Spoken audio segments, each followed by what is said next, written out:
आइए, हम लोगों ने अपने इस सब्जेक्ट में जिसका नाम है setting up of business entity, इसकी शुरुआत की थी और हमने डिस्कस किया था। और जिसमें सबसे पहले बात हमने की थी कि ये जो हमारा सब्जेक्ट है जिसका नाम setting up of business entity है, इसके जो है वो 3 पार्ट हैं, पार्ट ए, पार्ट बी और पार्ट सी। पार्ट ए कहता है कि कंपनी कैसे जो है एग्जिस्टेंस में आता है, यानी कि कंपनी के कहिए जन्म की कहानी कि कंपनी कैसे एग्जिस्टेंस में आया। पार्ट बी हमारा कहता है कंपनी को कैसे चलाया जाए, यानी कि कंपनी को किन किन कंप्लायंसेस को करना पड़ेगा जब कंपनी गोइंग कंसर्न में होगी।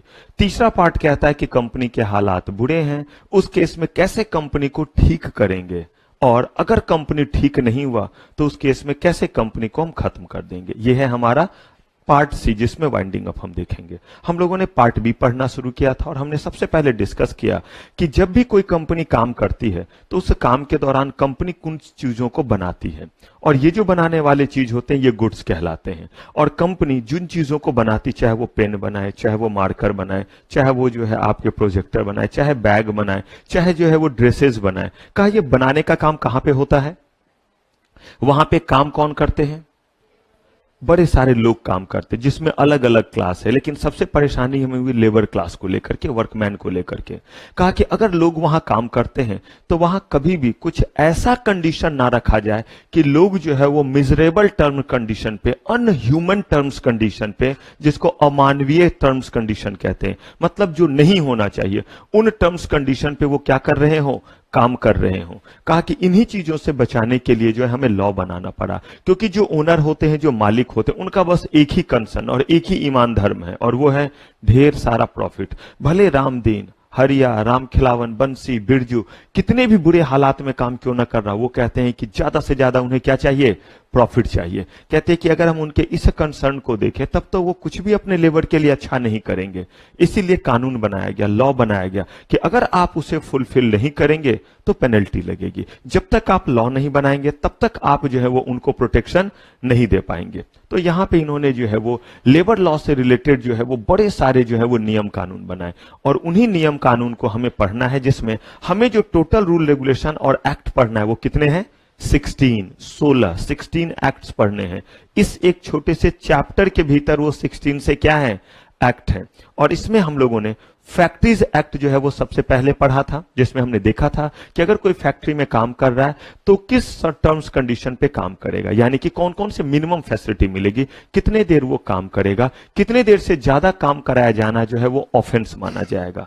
फिर हमने पढ़ा था मिनिमम वेजेज एक्ट को। मिनिमम वेजेज एक्ट हमारा कहता है कि अगर कोई कहीं काम कर रहा हो तो उसे इतना अमाउंट जरूर देंगे, और ये अमाउंट गवर्नमेंट तय करती है। कैसे तय करती है? हमने देखा था कि उस शहर के सिचुएशन को देखते हुए, वहां पे जो है वो कितना जो है वो कहिए महंगाई है, वहां पे जो है वो कॉस्ट ऑफ लिविंग कम है या ज्यादा है, गवर्नमेंट की तरफ से किन किन तरह का फैसिलिटी जो है वो प्रोवाइड किया जाता है, इन सारे बातों को देखते हुए जो है मिनिमम वेजेस तय करते हैं। हमने ये भी पढ़ा था कि मिनिमम वेजेस जो है वो एक शहर में कुछ और हो सकता है, दूसरे हिस्से में कुछ और हो सकता है, एक राज्य में, एक स्टेट में कुछ और हो सकता है, दूसरे स्टेट और दूसरे राज्य में कुछ और हो सकता है, इवन एक स्टेट के भीतर भी ये अलग अलग हो सकता है।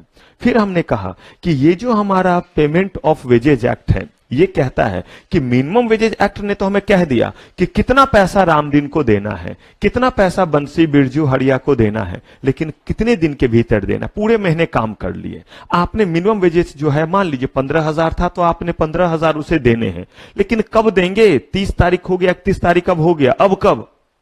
1 को, 2 को, अगले महीने को, 3 महीने बाद या अगले जन्म में आकर के वो ले जाएगा।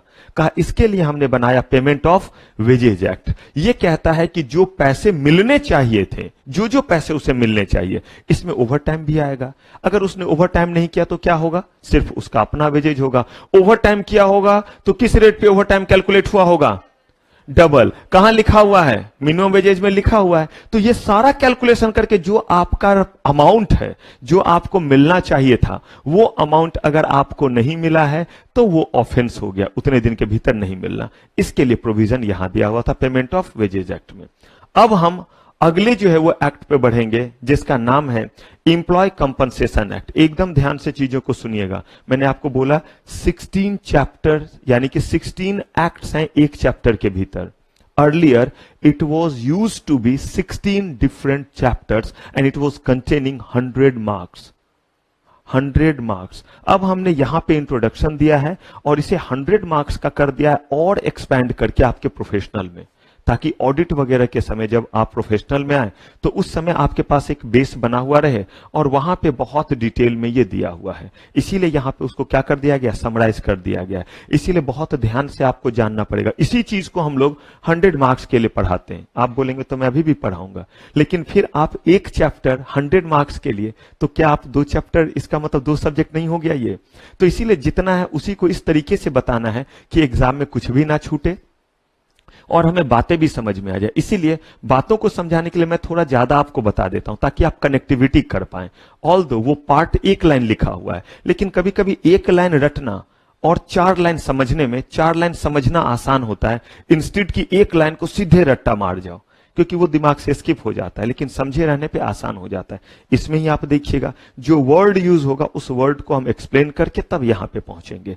तो अब हम अगले एक्ट पे पहुंचते हैं जिसका नाम है एम्प्लॉय कंपनसेशन एक्ट. अब आप इन दोनों के बारे में जरा सुन लीजिए, क्योंकि ये दोनों एक्ट एक दूसरे से अटैच्ड हैं. एक का नाम है एम्प्लॉय कंपनसेशन एक्ट और एक का नाम है एम्प्लॉय स्टेट इंश्योरेंस एक्ट. ये दोनों ही जो है वो एक्ट बनाए क्यों गए ये जरा जानिए, ये जरा सुनिए. ये दोनों एक्ट जो आपके बनाए गए, जिसमें से एम्प्लॉय कंपनसेशन एक्ट जो है वो 1923 में बना. ये एक्ट बेसिकली कहता है कि अगर कोई कहीं काम कर रहा है और काम के दौरान कहीं कोई हादसा हो गया, तो उस हादसे में अगर उसकी जान चली गई तो उनके घर वालों को, जान नहीं गई लेकिन जो है वो काम करने लायक नहीं रहा, या तो पूरे तरह से काम करने लायक नहीं रहा या पार्शियली काम करने लायक नहीं रहा, अगर ऐसा हुआ तो क्या उसे कुछ कंपनसेशन मिलना चाहिए या नहीं मिलना चाहिए?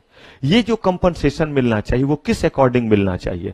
अगर वो मर गया तब तो फिक्स हो गया अमाउंट कि इतना मिलेगा, लेकिन अगर वो मरा नहीं, लेकिन जो है किसी न किसी तरह का जो है वो चोट लगा जिसके कारण उसे जो है वो कुछ नुकसान हुआ है, अब कंपनसेशन किस बेसिस पे देना चाहिए? जरा सोच के बताइए, किस बेसिस पे देना चाहिए? रामदीन को भी चोट लगा, हरिया को भी चोट लगा, रामदीन का ये हाथ कटा, हरिया का ये हाथ कटा, या राम खिलावन का जो है सिर्फ हाथ टूटा, प्लास्टर लगा है ठीक हो जाएगा. मुझे बताइए सबको एक ही जैसा कंपनसेशन, या बंसी बिरजू को पूरे तरह से जो करंट लगा, पैरालाइज्ड हो गया, किसी काम का नहीं रहा, जिंदा तो है, क्या सबको एक ही जैसा कंपनसेशन मिलना चाहिए?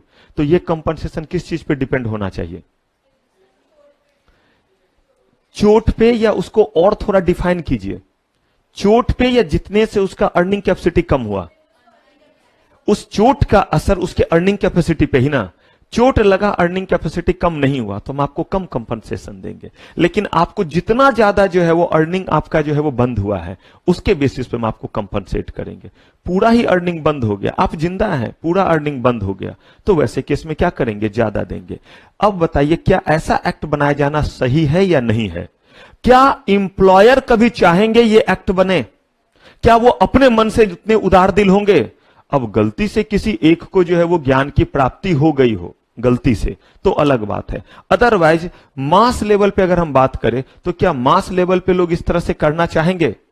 कहा गया कि नहीं, मास लेवल पे कोई भी जो है वो एम्प्लॉयर जो है ऐसा करना नहीं चाहेगा. तो कहा ठीक है, अगर ऐसा है तो एक्ट बनाया गया ताकि अगर प्रोवाइड ना करे कौन?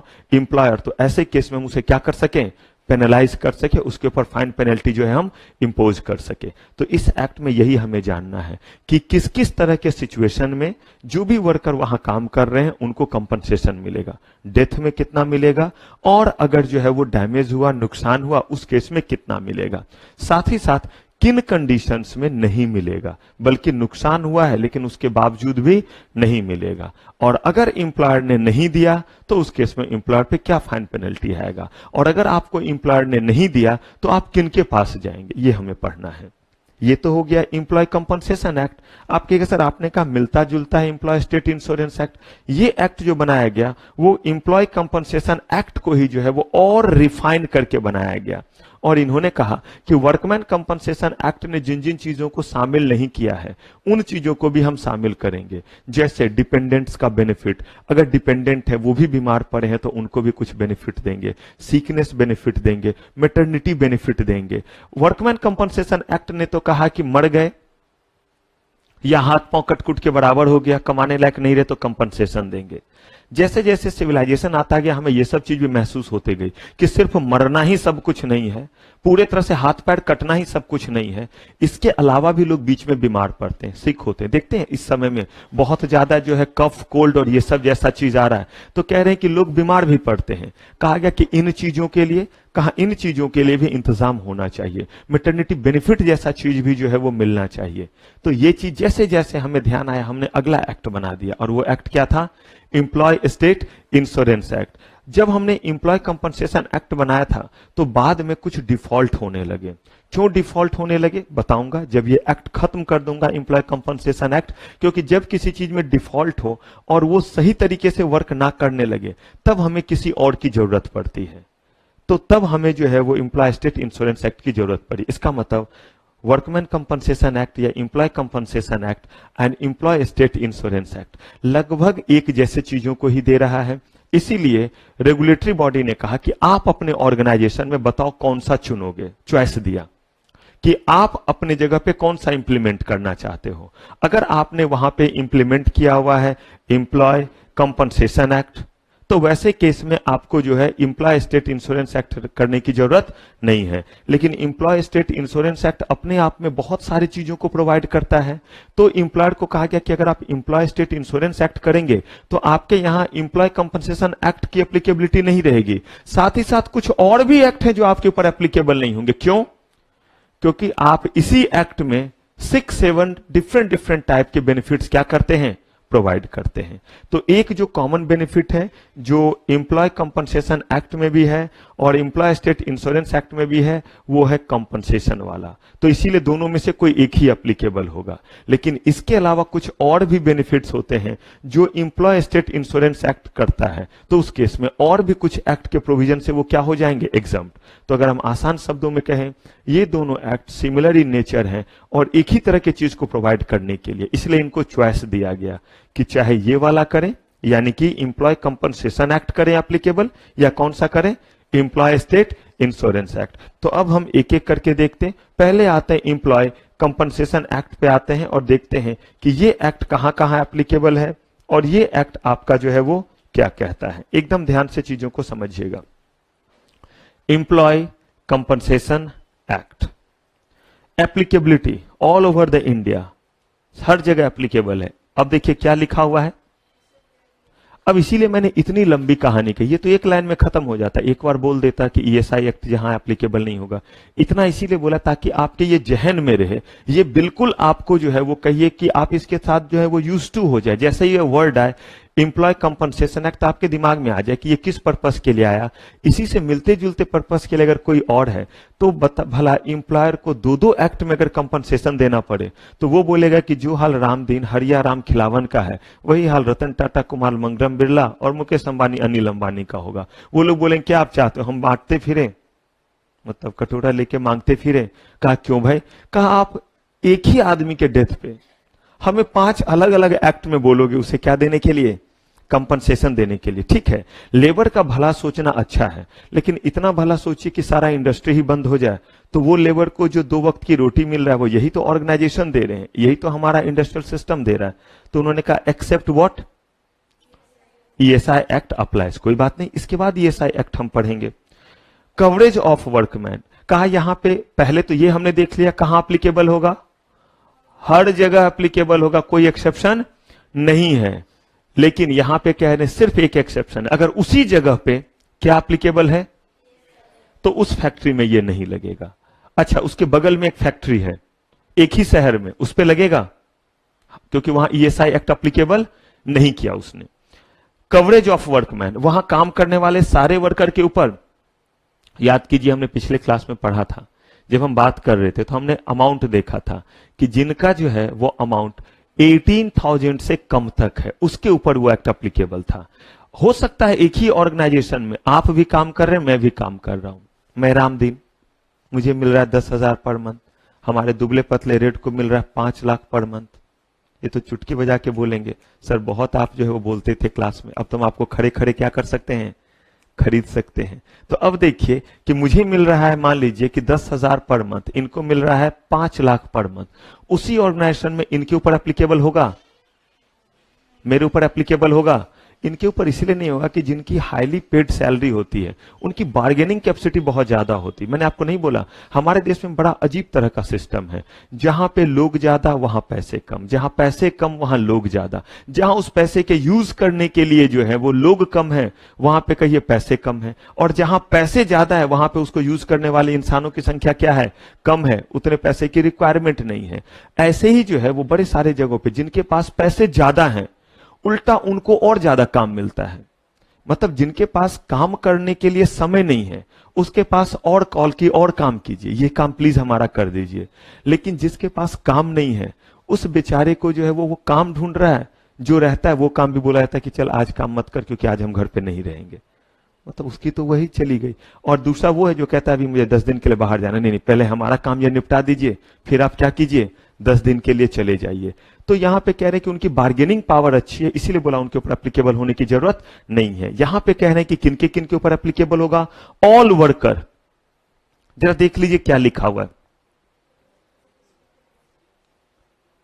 Irrespective of their status. और रुक जाइए, क्या पिछले एक्ट में यह बात था?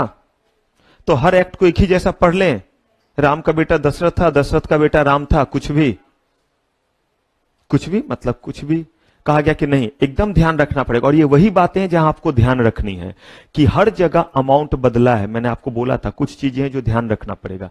यहां पे सैलरी का कहीं कोई जो है वो रोल नहीं है, सैलरी मैटर नहीं करता। हर क्लास के वर्कर के ऊपर ये क्या होगा? एप्लीकेबल होगा। दूसरी बात, चाहे आप डायरेक्टली इंप्लॉयड हुए हो या क्या हुए हो, इनडायरेक्टली। ये हो गई दूसरी बात। पहली बात, सैलरी से कोई फर्क। दूसरी बात, चाहे आप डायरेक्टली हुए हो या, याद कीजिए पिछले क्लास में भी डायरेक्टली इनडायरेक्टली वर्ड बोला था। इनडायरेक्टली में रुकिएगा, बोलना नहीं है। इनडायरेक्टली में मैंने क्या वर्ड यूज किया था?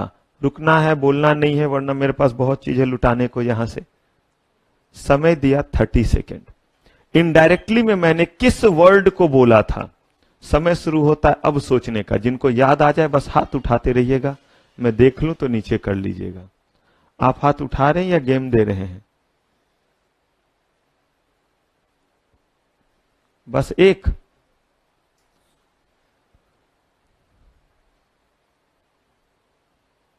और किन्हीं के पास जवाब नहीं?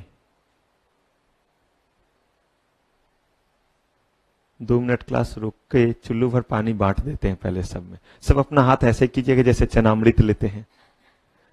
एक और। आप तो मुझे कल दिखे नहीं थे। अच्छा, बाद में बात करेंगे। बीमार थे? अब हॉस्पिटल के नाम पे कोई क्या बोलेगा, नहीं तो आप बदुआ दीजिएगा, पता चला मैं ही 4 दिन बैठ गया। व्हाइट, आप बताइए, आपके फिर पार्टनर गायब है? उनको मेरा संदेशा पहुंचा दीजिएगा, एक चाकू लेके जाइएगा और जीवन लीला खत्म कर दीजिएगा। बताइए क्या बोला था मैंने? अच्छा, इंडिया कौन? वही वर्ड क्या था? कॉन्ट्रैक्टर था ना, हमने बात भी की थी और आपको बोला भी था कि इससे रिलेटेड एक पूरा एक्ट पढ़ाऊंगा, contract labour regulation and abolition act. कि मान लीजिए कि मेरे पास काम करने का स्किल है लेकिन मैं काम नहीं ढूंढ पा रहा हूं। इस पे मैंने बात भी की थी, प्लेसमेंट एजेंसी, नौकरी.com, इतना सारा चीज क्यों बोलता हूं नालायकों? इतना चीज इसीलिए बोलता हूं ताकि आप उन चीजों को क्या कर सके, कहीं जरूरत पड़ने पे कनेक्ट कर सके। नहीं तो कितना आसान, तो एक लाइन बोला काम खत्म हो गया। इस स्लाइड में इतना टाइम लगेगा, चुटकी में तो मेरा पूरा सिलेबस खत्म हो जाएगा। मैं भी आराम से, आप भी आराम से। आप आराम से नहीं होंगे लेकिन अंतर यही होगा, दुखी हो जाएंगे एग्जाम के समय में। इसीलिए ताकि उसको आप क्या कर सके, जरूरत पे रिकॉल कर सके। तो हमने बात की थी कि जब भी आप काम करना चाहते तो एक तो आप गए और आपको काम मिल गया, दूसरा आपको काम नहीं मिला तो कॉन्ट्रैक्टर बोलता है, आप कॉन्ट्रैक्टर को बोल देते हैं कहीं पे बिल्डिंग कंस्ट्रक्शन का काम हो तो मुझे ले लीजिएगा। वो बोलता है आ जाओ जी 5 मजदूर और 2-3 और ले लेना अपने साथ। आप आते हैं, वो आपको काम पे लगाता है, लेकिन वो आपसे पैसे नहीं ले सकता। ये दूसरी बात है, वो लेता है, that is a different thing. वही आपको पढ़ाऊंगा जब वो एक्ट बताऊंगा। तो कह रहे हैं चाहे डायरेक्टली या, आप सोच करके देखिए, अगर कॉन्ट्रैक्टर के थ्रू कोई फैक्ट्री में काम करना है तो उसका जान नहीं है। वो वहां से अगर गिरेगा, ऊपर से नीचे अगर गिरेगा तो उसे कुछ नहीं होगा, क्योंकि उसने कॉन्ट्रैक्टर के जरिए आया है। ऐसा एक उसने जो है वो बुलेट प्रूफ जैकेट जैसा पहना हुआ है कि ना उसे करंट लगेगा ना कुछ होगा। कहा भैया हादसा किसी के साथ हो सकता है, तो चाहे वो डायरेक्टली आए या कैसे आए। एक और बात है, अभी तो 2 बात हुई इस लाइन में, तीसरी बात, और a person recruited to work abroad. ऐसा भी हो सकता है कि आप ओएनजीसी के काम के लिए, या हो सकता है कि आप जो है वो टाटा कंपनी के काम के लिए इंडिया से बाहर उनके ऑफिस में हैं, इंडिया से बाहर के प्लांट में हैं। पॉसिबल या नॉट पॉसिबल? कहा कि ऐसे केस में जो है वो क्या आप जो है वो आपके ऊपर एप्लीकेबल नहीं होगा? बोला बिल्कुल होगा। हम उसी कंपनी, उसी फैक्ट्री से रिलेटेड काम के लिए है, चाहे इंडिया में रहे तो भी, इंडिया से बाहर रहे तो भी। हम रिलायंस कंपनी में ही हैं, अगर हम जो है मुंबई में हैं, उनके मुंबई ऑफिस में है तो भी, हम उनके जो है वो यूएसए वाले जो है वो फैक्ट्री में काम कर रहे हैं तो भी। टाटा जो है, टाटा का आर्सेलर मित्तल के बारे में कहते हैं कि अगर आ जाइए, अब कह रहे हैं यहां पे कि आर्सेलर का, अगर मान लीजिए कि टाटा कंपनी में आप टाटा में काम कर रहे हैं तो भी, और अगर मान लीजिए कि आप जो है वो मान लीजिए कि उसके जो है वो दूसरे जगह पे हैं, चाहे वो आपके आर्सेलर मित्तल हो, चाहे टाटा कोरस हो, कोरस कंपनी में आप वहां पे हैं, कहा गया कि कहीं पे भी अगर आप हैं तो क्या होगा? ये आपका एप्लीकेबल होगा। तो 3 बातें हमने कही है। कौन सी बातें? पहली बात, सैलरी मैटर करता है। प्लीज इन बातों को ध्यान रखिएगा, बाकी चीज तो आप रट्टा मारेंगे, लेकिन रट्टा मैं चाहता हूं बिल्कुल ना मारे और एकदम आराम से लिख दे, एक भी केस लॉ नहीं छूटे। पहला, सैलरी मैटर नहीं करता। दूसरा, डायरेक्टली इनडायरेक्टली मैटर करता है। तीसरा, आप चाहे इंडिया में हो चाहे इंडिया से, आप इंडिया से जुड़े हुए कंपनी के लिए अगर बाहर भी है फैक्ट्री में तो भी आपके ऊपर ये एप्लीकेबल होगा। आइए, employers liability to pay compensation to a workman on death or personal injury resulting into total or partial disablement or occupational disease caused to a workman arising out of and during the course of employment। अब जरा इस बात को समझ लीजिएगा क्या है। On the death or partial injury resulting total or partial disablement, total और पार्शियल डिसेबलमेंट और occupational disease cause to workman arising out of during the course of employment.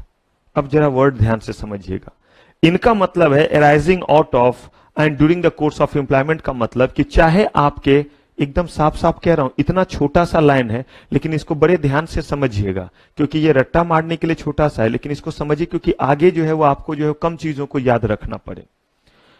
जब हम बात करते हैं किसी भी तरह से जो है वो डिसेबलमेंट का, तो यहां पे बात क्या क्या आती है वो सुनिए। आप किसी ऑर्गेनाइजेशन में काम कर रहे हैं, भूल जाइए कि हम इसे एक्सप्लेन कर रहे हैं, एक बात बता रहा हूं, कहानी बता रहा हूं, ध्यान से सुनिए। मान लीजिए कि मैं कहीं काम कर रहा हूं, तो काम से डायरेक्टली रिलेटेड काम भी कर सकता हूं और इनडायरेक्टली जो है वो रिलेटेड काम करते वक्त भी मुझे चोट लग सकता है। अब इसका क्या मतलब है वो सुनिए। मैंने बोला बहुत पढ़ा लिया, अब नहीं पढ़ाना। क्यों?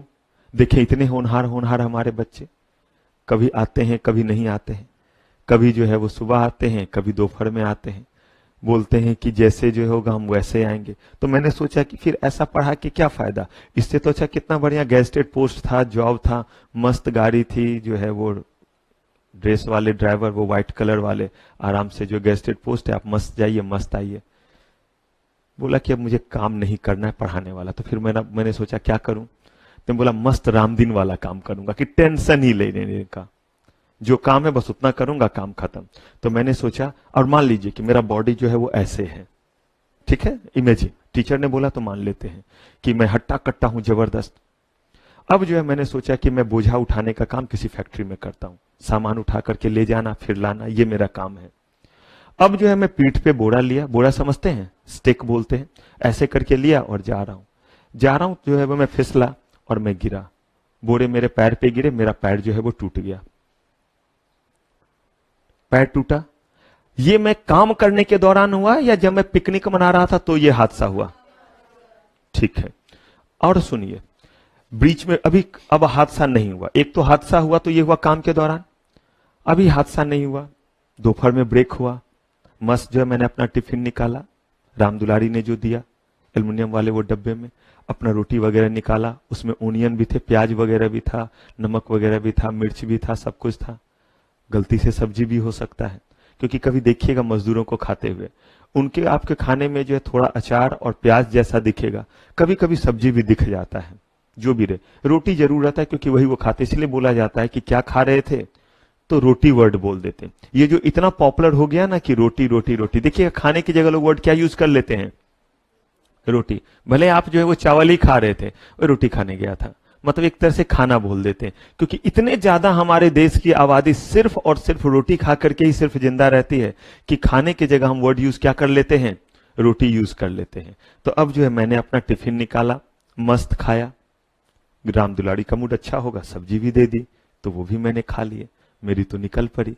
अब जो है मैं गया पानी पीने के लिए, तो ऐसे ही पानी होगा, ला करके रखा हुआ ग्लास सजा हुआ, वो खत्म होगा इससे पहले दूसरा बोतल आ जाएगा बिना मेरे बोले हुए, और अगर कभी बोलना पड़ा तब तो आसमान फट जाएगा कि वो खत्म हो गया और अपने आप क्यों नहीं आया। नहीं, अब मेरा स्टेटस बदल गया, मैं टीचर नहीं रहा, क्या बन गया, रामदीन बन गया। तो गया नलका के पास, और नलका के पास जब गया, नलका, और वहां जाकर के यही आरओ वाले पानी, खास तरह से फिल्टर्ड किया हुआ पानी, न ज्यादा ठंडा होना चाहिए न ज्यादा गर्म होना चाहिए, ठंडा तो भी मिजाज गर्म हो जाएगा, गर्म है तो भी मिजाज गर्म हो जाएगा। बोला गया कि ये नहीं, तो गया वहां पे नल जो है उसको खोला, मस्त ऐसे करके पानी पिया। पीने के बाद आने लगा, आपको क्या लगता है वहां पे बहुत क्लीननेस बना होगा, सफाई, जैसा आप जो जाते नहीं, आपका अलग रूम वॉशरूम है, हम लोग का अलग है, तो उसमें वैसे ही सफाई होगी जब आप जा रहे होंगे रास्ते में? जी नहीं, स्लिपरी था, पी तो लिया पानी, जब वापस आने लगा तो मस्त स्लिप हुआ, फिर पैर टूटा, वही पैर टूटा, सेम सिचुएशन जैसा पहले जो है वो बोरे उठाते वक्त। अब बताइए मुझे, इस सिचुएशन में काम के दौरान ये हुआ है या नहीं? मैंने पहले ही बोला, दुष्टता वाले तरीके से नहीं सोचेंगे, लेबर के थोड़ा सा जो है इस थोड़ा इमोशनल का होता है, ये नहीं सर हमें आदत हो गई हम इमोशनली लॉ को सोचने लगे, नहीं, लॉ में इमोशनल नहीं होना, बस लेबर लॉ के प्रोविजन समझते हो थोड़ा उनके एंगल से सोचेंगे। क्या वहां पिकनिक मना रहा था वो? अच्छा वो रेन डांस कर रहा था, जैसे हम लोग डांस नहीं करते जब जाते हैं तो वो कौन सा वाटरफॉल वगैरह जैसा रहता है, पार्क जाते जहां पे हर तरफ से फुहारा वगैरह आ रहा था, मेरी बिटिया को बड़ा पसंद, तो जो है उसमें जैसे हम लोग कूद रहे होते वैसा कूद रहा था रामदेव? नहीं, बेचारा तो पानी पी के आ रहा था, वहां फिसलन था इसीलिए गिरा। क्या इस सिचुएशन में यह नहीं माना जाए कि यह चीज काम से जुड़ा हुआ था? और अगर यह काम से जुड़ा हुआ था तो क्या उसे इस सिचुएशन में कंपनसेशन नहीं मिलना चाहिए, या सिर्फ पहले सिचुएशन में मिलना चाहिए मुझे जब मैं बोरे रख के जा रहा था और तब स्लिप किया और तब पैर टूटा? बोला यह डायरेक्टली जुड़ा हुआ था और वो इनडायरेक्टली है, तो यही इसी को नाम दे दिया, मेरी गलती नहीं है, मैंने तो समझाया डायरेक्टली इनडायरेक्टली, एग्जाम्पल दिया, ये समझ में आया, मेरी गलती नहीं है। लॉ ने बोला अराइजिंग आउट ऑफ और during the course of employment. Arising out of को उन्होंने डायरेक्टली बोला, और जिसको हम इनडायरेक्टली बोल रहे वो कह रहे during the course of employment. Clear है ये वर्ड? तो चाहे काम करते वक्त डायरेक्टली काम से जुड़ा हुआ हो या इनडायरेक्टली जुड़ा हुआ हो। अभी रुकिएगा, ये एक बात अभी हुई है, अभी 6-7 बात करूंगा तब उसे एक साथ जोड़ेंगे, तब ये खत्म होगा, तब आगे जाएंगे, तो आगे वाले को समझने में दिक्कत नहीं होगी। कहा ठीक है, रामदीन कहीं काम कर रहा है, मैं ही काम कर रहा हूं। मैंने बोला बोरा उठाने वाला काम नहीं करूंगा। क्यों? कमर दर्द होने लगा, एक तो ऐसे ही मुझे प्रॉब्लम है, स्लिप डिस्क का थोड़ा इशू है, इसीलिए मैं ज्यादा भारी कैरी नहीं करता, और ऊपर से जो है वो बोरे उठाया और खिसक गया। मैंने बोला ये काम नहीं करूंगा, लेकिन पढ़ाऊंगा भी नहीं, तो क्या करूंगा? मैंने बोला मैं चौकीदारी करूंगा, जागते रहो जागते रहो। ये ठीक है, रात भर घूमता रहूंगा उल्लू की तरह फैक्ट्री के भीतर। तो मैं घूम रहा था, तभी मैंने देखा कि एक जो है वो चोर जो है वो जंप किया। जैसे वो जंप किया, मेरे पास लाठी था, मैं उसे दौड़ाया, कौन है कौन है कौन है? वो कूद के भाग गया, लेकिन उसे मुझसे खुन्नस हो गई। क्यों? आया था चोरी करने के लिए, मेरे कारण जो है वो भाग गया, वो चोरी नहीं कर पाया। अब वो इंतजार में था कि अतिथि तुम कब आओगे, मतलब कब फैक्ट्री प्रीमाइसेस से बाहर निकलोगे, और अब वो इंतजार करके चुपचाप बैठा हुआ था दीवार के पीछे। मेरा शिफ्ट खत्म हुआ, नाइट शिफ्ट था, या 4 बजे सुबह खत्म होना था, मैं आ रहा था। जैसे ही बाहर निकला, उसने जो है वो फट से जो है वो एक मार दिया चाकू। अब ऐसे केस में जो भी मेरे साथ हो, चाहे डेथ होगा या डिसेबलमेंट होगा, क्या इस केस में कंपनसेशन मुझे मिलना चाहिए या नहीं? ये डायरेक्टली रिलेटेड है या इनडायरेक्टली? इनडायरेक्टली, क्योंकि ये मामला इसीलिए क्रिएट हुआ क्योंकि मैंने उस चोर को जो है वो चोरी करने से फैक्ट्री में क्या किया? रोका। अगर नहीं रोकता तो ये मेरे एम्प्लॉयमेंट से जुड़ा है या नहीं? लॉ ने इसे वाइड किया। अगर वाइड नहीं करता तो एम्प्लॉयर को बहाना मिलता, हमने ठेका ले रखा है, उसे सारे रास्ते में कहीं कुछ हो। इसीलिए लॉ ने बोला है कि आपको यह मानना पड़ेगा। इसको मानिए डायरेक्टली, यानी कि इसको मानिए अराइजिंग आउट ऑफ, और जो उससे रिलेटेड उसको बुलाइए, क्या बोलिए? During the course of employment, यानी कि आसान शब्दों में डायरेक्टली और इनडायरेक्टली। रामदीन घर से निकला, साइकिल उठाया, अपना जो है वो रुमाल से जो है वो अपना टिफिन बांधा हैंडल में, देखिएगा ऐसे ही बांध के निकलता है हैंडल में ताकि गिरे नहीं, तो आराम से हैंडल में बांधा और निकला। रास्ते में एक्सीडेंट हुआ। अब ऐसे केस में बताइए, क्या ये डायरेक्टली या इनडायरेक्टली कैटेगरी में आएगा? आ रहा था काम करने के लिए ही, उसी रास्ते से आ रहा था जिस रास्ते से हमेशा आता है, हाँ या ना? बुद्धि लगाते रहिएगा, भगवान ने बुद्धि दिया है। ये क्या होगा? थोड़ा कम लगेगा, थोड़ा ज्यादा लगेगा, पहले लगाना तो सीखिए, तब ना गलत या सही। आप लगाते ही नहीं है, क्यों भाई? थोड़ा निकल जाएगा तो क्या बहुत कमी हो जाएगा? लगाइए। अगर वो निकल के आ रहा है काम के लिए, अपने घर से चला है, रास्ते में है, और ध्यान से सुनिए, कहीं भी किसी भी तरीके से रास्ता नहीं बदला है, उसी रास्ते से आ रहा है। अब बताइए, उसी टाइम में जिस टाइम में वो निकलता है, क्या मानिएगा? डायरेक्टली इनडायरेक्टली कुछ मानिएगा या इसमें कंपनसेशन नहीं दीजिएगा? जिनका जिनका कहना है, डायरेक्टली तो कोई नहीं कहेंगे, इनडायरेक्टली हो भी सकता है। जिनका कहना है कि ये काम से ही रिलेटेड है भाई, कंपनसेशन मिलेगा, वो हाथ उठाइए। देखें कितने दुष्ट लोग हैं। अच्छा, जिनका कहना है कि नहीं, इस केस में कंपनसेशन नहीं मिलेगा,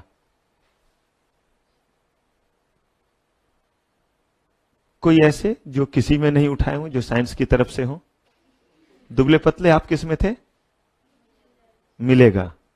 अच्छा, ये लोग हमारे जो है वो नहीं मिलेगा में थे, पीछे भी ये भी थे नहीं मिलेगा में। रामदीन निकला ही है ऑफिस से काम के लिए, गरीब की डेथ हो गई, उसके परिवार को अगर कंपनसेशन मिलेगा तो आपका क्या जाएगा?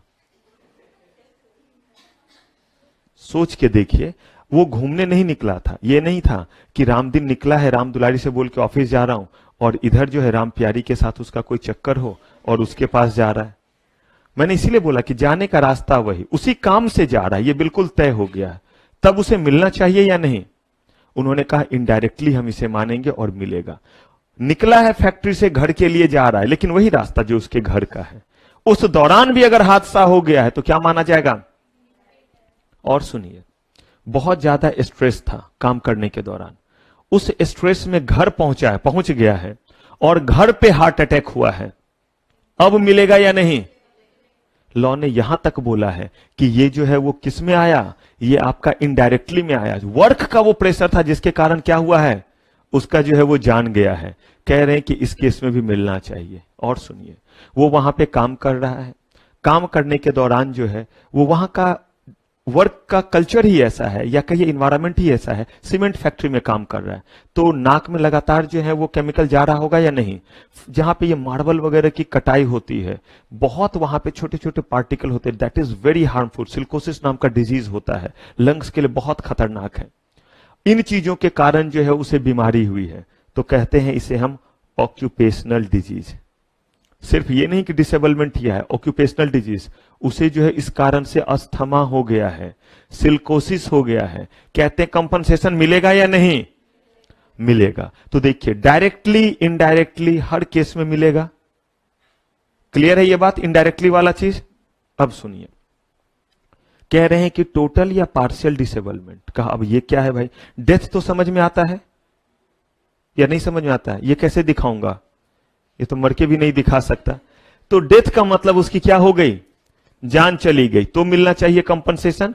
चाहे काम के दौरान बोड़ा ऐसे गिरा कि मुंह पे ही गिरा हुआ रह गया, कोई अगल बगल नहीं था, दम घुटा मेरा, मैं मर गया, मान लीजिए मर गया, ये मत बोलिएगा सर दिखाओ ना, बड़ा अच्छा दिखाते हो ये करके, तो ये जो है मेरी डेथ हो गई। कहा क्या अगर ऐसा हुआ है तो कंपनसेशन। पानी पीने गया था और इतना तेज जो है वो गिरा कि छोटे खोपड़ी, कहते हैं पीछे छोटा खोपड़ी होता है, ये टकराया पत्थर से तो मर गया, तो ठीक है, इनडायरेक्टली ही था, डेथ हुई, मिलेगा या नहीं कंपनसेशन। और जो है वो पैर वगैरह टूटा तो डायरेक्टली है तो भी, नहीं है तो भी। अब कहते डेथ तो क्लियर है, लेकिन सुनिए डिसेबलमेंट के केस में क्या क्या लफड़ा है। डिसेबल के केस में जो है वो 4 मुद्दे हैं। पहला, पार्शियल, टोटल, पार्शियल और दूसरे साइड परमानेंट और टेम्पररी। तो टोटल 4 मुद्दे, लेकिन अलग अलग साइड। एक हमारा हो गया पार्शियल और एक टोटल, एक हो गया परमानेंट और। अब देखिए क्या है ये, समझ लीजिए ताकि आगे जो है बस वर्ड बोले तो आपको दिक्कत ना हो। मान लीजिए इस बार मैंने बोला कि फैक्ट्री में भी काम नहीं करूंगा। अब मैं फैक्ट्री में कहता हूं कि आपका जो ट्रांसपोर्ट एरिया है ना उस पर काम करूंगा। तो कहा करो, क्या करोगे? तो मैंने बोला ट्रक चलाऊंगा। ट्रक चलाने लगा। अब जो है वो ट्रक चलाने के दौरान कहीं भी किसी भी तरीके से हाथ में चोट लगा और मेरे बाएं हाथ पे प्लास्टर लग गया। बाएं हाथ पे प्लास्टर लग गया। मुझे एक चीज बताइए, क्या ये परमानेंट है या टेम्पररी है? बचपन में कितने बार टूटा फूटा रहता है। 21 दिन का प्लास्टर, कभी जो है वो 4 वीक का, कभी जो है वो 6 वीक्स का, 1.5 महीने का प्लास्टर। भगवान से मनाते थे, भगवान टूटना तो सिर्फ दाहिना टूटना, बचपन से मनाते थे ताकि जो है क्या ना करना पड़े, पढ़ना नहीं पड़े। इतिहास गवाह है, जब भी टूटा बायां टूटा। और मुश्किल हो गई, खेलने जा नहीं सकते थे क्योंकि क्रिकेट खेलने के लिए दोनों चाहिए हाथ, लेकिन लिखने के लिए तो कम वक्त एक चाहिए, और फंस जाते थे। कहते भगवान से सोच समझ के मांगना चाहिए। और कभी कभी भगवान आपकी विशेष अगर पूरी ना करे तो समझ जाइए कि आपने चीज ही गलत मांगा है। नहीं तो कितने बार तो मैंने ये मांगा था, भगवान ऐसा हो कि पापा के मुंह पे अभी जोरदार गुस्सा आसमान से पड़े। सही में मांगता था। जब वो मुझे पीटते थे ना तो मैं बोलता था, हे भगवान जी ऊपर से एक मुक्का पापा के नाक पे लगे थक से। वो देखता था ना कि कार्टून सब में होता था, भगवान अगर ये हो ऊपर से एक मारा जो बदमाशी कर रहा है। सोचिए अगर मान लिए होते तो मेरे पापा बिना नाक के होते। जितने घूसे मैंने मांगे थे तो पापा का नाक तो एकदम दिख ही नहीं रहा होता, तो थापा टाइप हो गया रहता। एनीवे, अब यहां पे कह रहे कि हाथ टूटा तो ये क्या हो जाएगा फिर? ठीक। और सही बता रहा हूं, दाहिना हाथ जो उस समय कभी नहीं टूटा। जब काफी सीरियस पढ़ाई में करने लगा उस समय सही में मेरा एक्सीडेंट हुआ। और कहते हैं ना कि नहीं मांगना चाहिए। और उस समय जो है मेरा राइट हैंड टूटा, बहुत सीवियर एक्सीडेंट हुआ था। उस समय I was preparing for IIT, मतलब अबाउट टू क्वालिफाई, क्योंकि मुझे 26 रैंक प्रिडिक्ट किया गया था। जो टेस्ट सीरीज वगैरह होता है उसके बेसिस पे वो प्रिडिक्ट करते हैं कि ये इस बार का इतना रैंक रहेगा, ये रहेगा। तो हाथ भी टूटा था, कमर भी टूटा था, दोनों। तो वो अभी तक इसीलिए थोड़ी दिक्कत होती, मैं हैवी चीज ज्यादा नहीं उठाता। तो ये टूटा उस समय जिस समय IIT और ये सब था। और इतना तेज जो है वो एक्सीडेंट हुआ कि 9 मंथ्स का बेड रेस्ट था, 9 मंथ का, क्योंकि कमर टूटा था, इसका कोई और इलाज नहीं था, उसे इतने दिन लगते।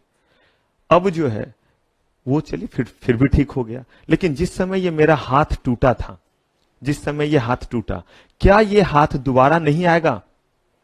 प्लास्टर खत्म आ गया, तो रामदीन को जो ये चोट लगा ये परमानेंट या टेम्पररी? कंफर्म? ठीक है। अब देखिए, अगर ये हाथ टूटने के कारण, ध्यान से सुनिए, मैं जो है अब मैं रामदीन, मैं ट्रक चला पाऊंगा? कैसे एक हाथ से ट्रक चलाऊंगा? गियर भी तो बदलने पड़ते हैं। आप ये मत कहिएगा ऑटोमेटिक, वो बड़े बड़े कार BMW ये सब आते हैं जो ऑटोमेटिक एक हाथ से चल जाएगा। अब जो है वो एक हाथ जो है वो क्या हुआ? टूटा। तो मैं ट्रक चलाने वाला काम नहीं कर सकता। लेकिन मुझे एक बात बताइए, अगर मैं पढ़ा लिखा हूं थोड़ा सा, मैं अटेंडेंस वगैरह मार्क कर सकता हूं, तो ऐसे केस में वो अटेंडेंस मार्क करने वाला काम कर सकता हूं या नहीं? तो मेरा हर तरह का जो है वो एम्प्लॉयमेंट बंद हो गया या दूसरा एम्प्लॉयमेंट है? वो एम्प्लॉयमेंट में नहीं कर पा सकता था जो मैं पहले कर रहा था। लेकिन क्या हर एम्प्लॉयमेंट बंद हो गया? तो इसका मतलब इसको बोलते हैं पार्शियल डिसेबलमेंट। क्या मैं हर काम के लिए डिसेबल हो गया? नहीं, तो सिर्फ उस काम के लिए हुआ, तो उसको क्या बोलेंगे? पार्शियल। तो पहला चीज जो टूटा वो क्या था? हाथ। तो ये टेम्पररी या परमानेंट? अब देखिए कि इस चीज के कारण मेरा सारा एम्प्लॉयमेंट बंद, अब मैं कोई काम नहीं कर पाऊंगा उतने दिन तक। टेम्पररी, जब तक मेरे हाथ में प्लास्टर है तब तक क्या मैं कोई काम नहीं कर पाऊंगा? तो बोला गया कि नहीं कर पाऊंगा, ये काम नहीं कर पाऊंगा, लेकिन दूसरा काम क्या होगा? कर पाऊंगा। तो ये क्या कहलाएगा? ये कहलाएगा मेरा पार्शियल डिसेबलमेंट। लेकिन पार्शियल कौन सा? पूरा वर्ड बोलिए, टेम्पररी पार्शियल डिसेबलमेंट। ठीक है। अब देखिए ये हाथ भी टूटा, दोनों में प्लास्टर लग गए, मस्त। अब बताइए ये जो है पहले पार्शियल या टोटल और पार्शियल को भी छोड़िए, पहले परमानेंट या टेम्पोररी? दोनों का 2 महीने बाद प्लास्टर हटेगा, काम कर पाऊंगा। लेकिन इस बीच में मुझे बताइए अब मैं कोई काम कर पाऊंगा? नहीं। तो ये क्या हो गया? तो देखिए इस बार भी टेम्पोररी ही है, लेकिन क्या हो गया? Total disablement. क्लियर है? अब देखिए क्या हुआ, इस बार भी एक्सीडेंट हुआ, इस बार भी मेरे इस हाथ में का एक्सीडेंट हुआ, लेकिन इस बार टूटा नहीं, कट के उड़ गया। अब बताइए दूध के दांत हैं, फिर कुछ दिन के बाद निकल आएंगे यहां से? नहीं, धीरे धीरे निकलते निकलते फिर ये आ जाएगा। कहा गया कि नहीं। अब ये जो है परमानेंट या टेम्पोररी? परमानेंट। लेकिन क्या मैं कोई भी काम नहीं करने के लायक रहा? अगर मैं थोड़ा पढ़ा लिखा हूं तो वहां क्लरिकल काम कर सकता हूं। तो मेरे केस में ये जो है वो टोटल डिसेबलमेंट या पार्शियल डिसेबलमेंट? लेकिन जरा सोचिए कि सही में जो है वो रामदीन बिल्कुल अंगूठा छाप पढ़ना लिखना जानू ना।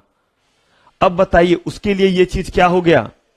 वो कारपेंटर था, बढ़ई का काम करता था। बढ़ई समझते हैं? कारपेंटर, लक्कर वाला जो ये सब बनाता है, दरवाजे वगैरह बनाता है। कहा कि अब वो कैसे काम करेगा, उसे तो बस लकड़ी का सामान बनाना था और तो कोई उसका काम नहीं आता, उसमें दोनों हाथ से पकड़ते तब बनाते हैं।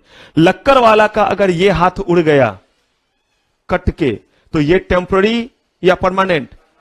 लेकिन ये टोटल या पार्शियल डिसेबलमेंट? इसका मतलब देखिए मेरा उड़ा तो पार्शियल, उसका उड़ा तो टोटल, इसीलिए अलग अलग बेसिस पे है। अनफॉर्चुनेट ये है कि कहीं फिर मैंने बोला ना गलती से मैं तब तक जिंदा रहा, आप प्रोफेशनल में पहुंचे, तो देखिएगा ये और कितना ब्रॉड है। अभी तो ये थोड़ा सा इसलिए हम लोग रेस्ट्रिक्ट होकर के चलते हैं।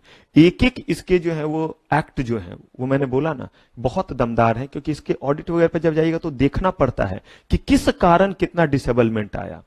अब देखिए अगर मान लीजिए कि दोनों ही हाथ कट गए, दोनों हाथ कट गए, तो ये आपका परमानेंट या टेम्पोररी? मैं हूं क्लरिकल कैपेसिटी में काम कर सकता हूं, आता है अटेंडेंस वगैरह, तो भी ये क्या है? क्लियर है? तो अब जो है यहां पे क्या क्या वर्ड हम यूज कर रहे हैं? सबसे पहले चाहे काम से डायरेक्टली जुड़ा हो या इनडायरेक्टली जुड़ा हो, चाहे ऑक्यूपेशनल डिजीज हो, या तो डेथ हो गई है या किसी तरह का क्या हुआ है? डिसेबलमेंट। अब यही डिसेबलमेंट आपको 4 तरह का पता है। एक हुआ टेम्पोररी पार्शियल डिसेबलमेंट, एक हुआ टेम्पोररी टोटल डिसेबलमेंट। ये हो सकता है टेम्पोररी टोटल डिसेबलमेंट? बुद्धि लगाते क्यों नहीं हो सकता? मेरे दोनों हाथ में प्लास्टर, तो टेम्पोररी है या परमानेंट? बताइए इस समय कौन सा काम करूं? एक ही काम कर सकता हूं, किसी को चिढ़ा सकता हूं, और कौन सा काम कर सकता हूं? दोनों ही काम ये हैं। और कोई इतना बड़ा स्कॉलर तो नहीं कि मैं प्रवचन दिए जा रहा हूं, ये जीवन, हाथ में प्लास्टर, मोह माया का ये काम मेरा नहीं है। मैं रामदीन हूं, मेरे पास लिमिटेड जो है वो नॉलेज है, तो उस केस में मेरे लिए उस समय कोई एम्प्लॉयमेंट नहीं है। तो इसका मतलब ये क्लियर मानूं मैं कि अब कुछ भी सिचुएशन देगा तो आप समझ सकते हैं कि ये जो है वो परमानेंट है या टेम्पोररी है। उसके बाद जितने परमुटेशन कॉम्बिनेशन हो, ये टोटल है या पार्शियल है। लेकिन ये फिक्स नहीं होगा, ये किसके बेसिस पे तय होगा?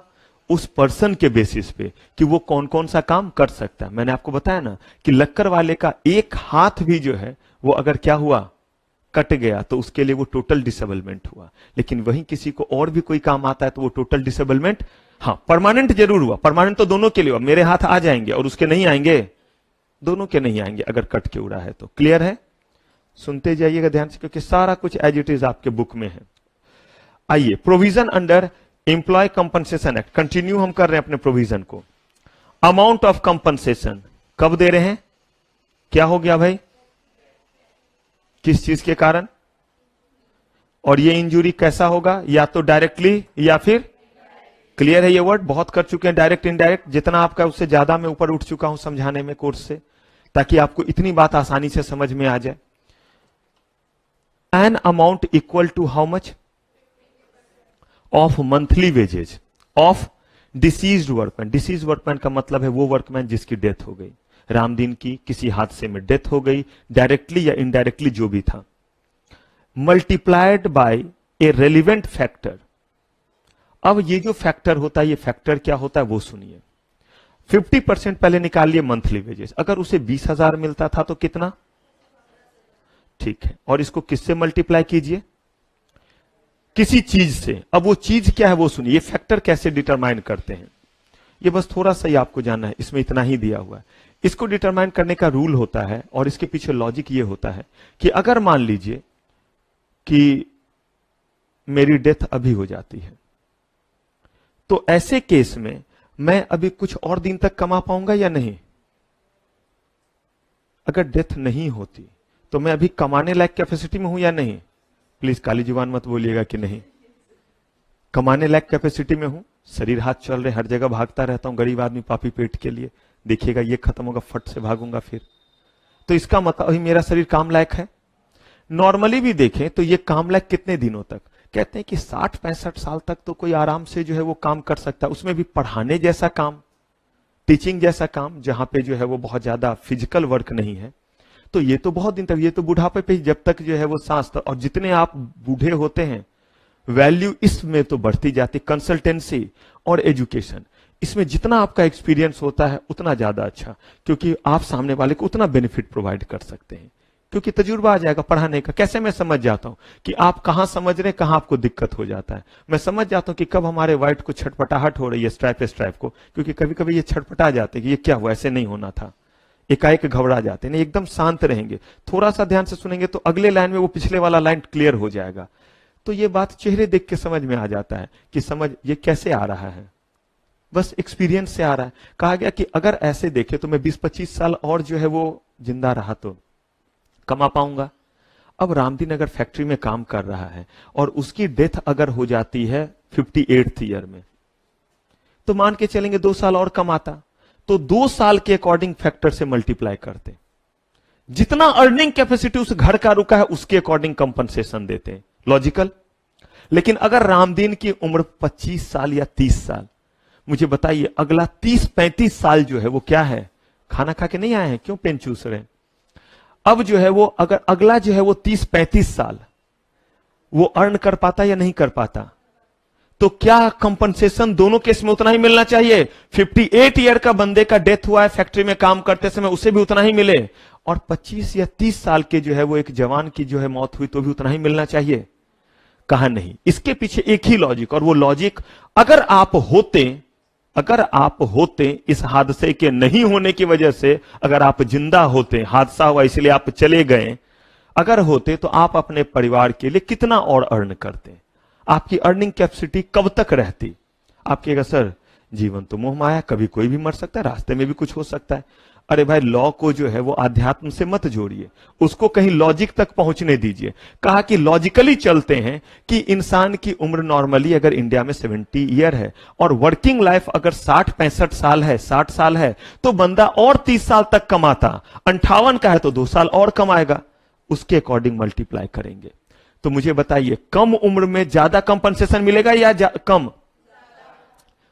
ये जो है इनवर्सली प्रोपोर्शनल है, उम्र कम ज्यादा कंपनसेशन, उम्र ज्यादा तो कम कंपनसेशन। कहा ठीक है। या फिर कितना, ये इसीलिए किया, मान लीजिए कि रिटायरमेंट से 1 दिन पहले डेथ होता, एकदम ध्यान से। यह भी तो हो सकता है कि 60 साल पूरे होने में 1 दिन बचे थे, लॉ के अकॉर्डिंग हमने 60 साल माना वर्किंग एज, 1 दिन बचे थे तो डेथ हुई। 1 दिन के हिसाब से अगर उसे हम आधे वेजेज का देंगे तो बेचारे के हिस्से में जाएगा क्या, उतने में तो लकड़ी भी नहीं आएगा। कह रहे फिर तब उन्होंने बोला कि 1 lakh which ever is what, less है या मोर।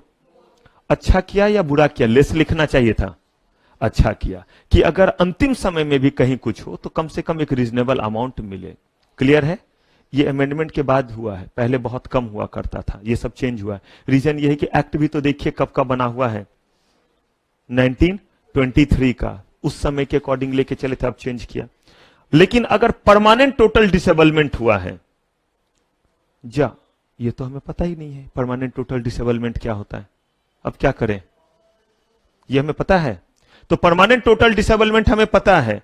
अगर परमानेंट टोटल डिसेबलमेंट हुआ है इंजुरी के कारण, तो देखिए उस केस में कितना दे रहे हैं, an amount what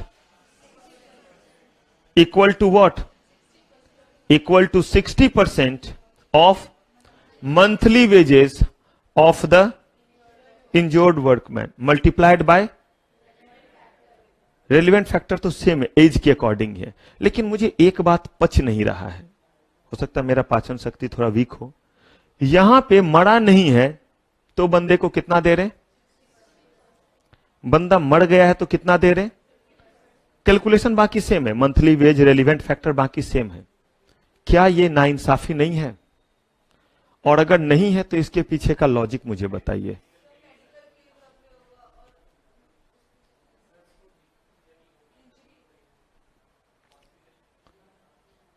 और थोड़ा सोचिए, थोड़ा सा और, क्योंकि इंजरी के समय तो वो तो रहते ही हैं, इलाज करवा रहे होते हैं। थोड़ा सा और आगे बढ़ना है। हाँ,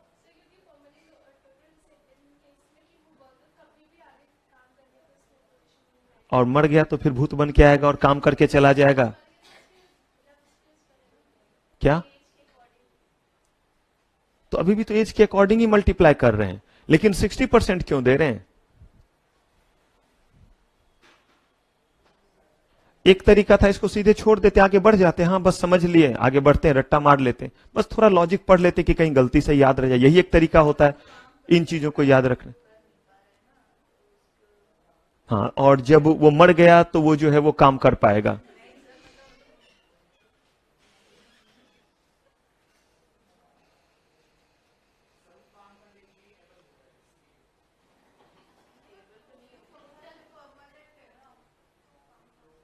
आप भी सोचिए, आप क्यों दुखी हैं? रामदीन को लेकर इतना दुखी नहीं होंगे, बस हम पढ़ने के लिए मार रहे हैं उसे, सच में नहीं मार रहे हैं। हाँ बिल्कुल सही कह रहे हैं, इसीलिए मैं रुका रहता हूं, आप लोगों से निकालता हूं वो चीज। क्योंकि देखिए मेरा काम, मैं टीचर हूं, मेरा काम बस ये नहीं कि कोर्स खत्म हुआ मैं चला गया। मेरा काम है कि आप में एक थोड़ा सा क्वालिटी आ जाए कि चीजों को थोड़ा सोच सके, इंटरप्रेट कर सके। क्योंकि आगे आप ही लोगों ने पूछा था कि सीएस मिनिमम कितना कमाता है, मैक्सिमम कितना कमाता है। और मैं आपको साफ साफ बता दूं, सीएस बनने के बाद बादशाह का ताज नहीं मिलता है। ये डिपेंड करता है कि आपने सीएस कितना पढ़ के किया है, नॉलेज कितना है। अरे 50% आने पे हर कोई पास, ग्रेजुएशन की तरह तो है। जिसको भी 50% आएगा पास करेगा या नहीं?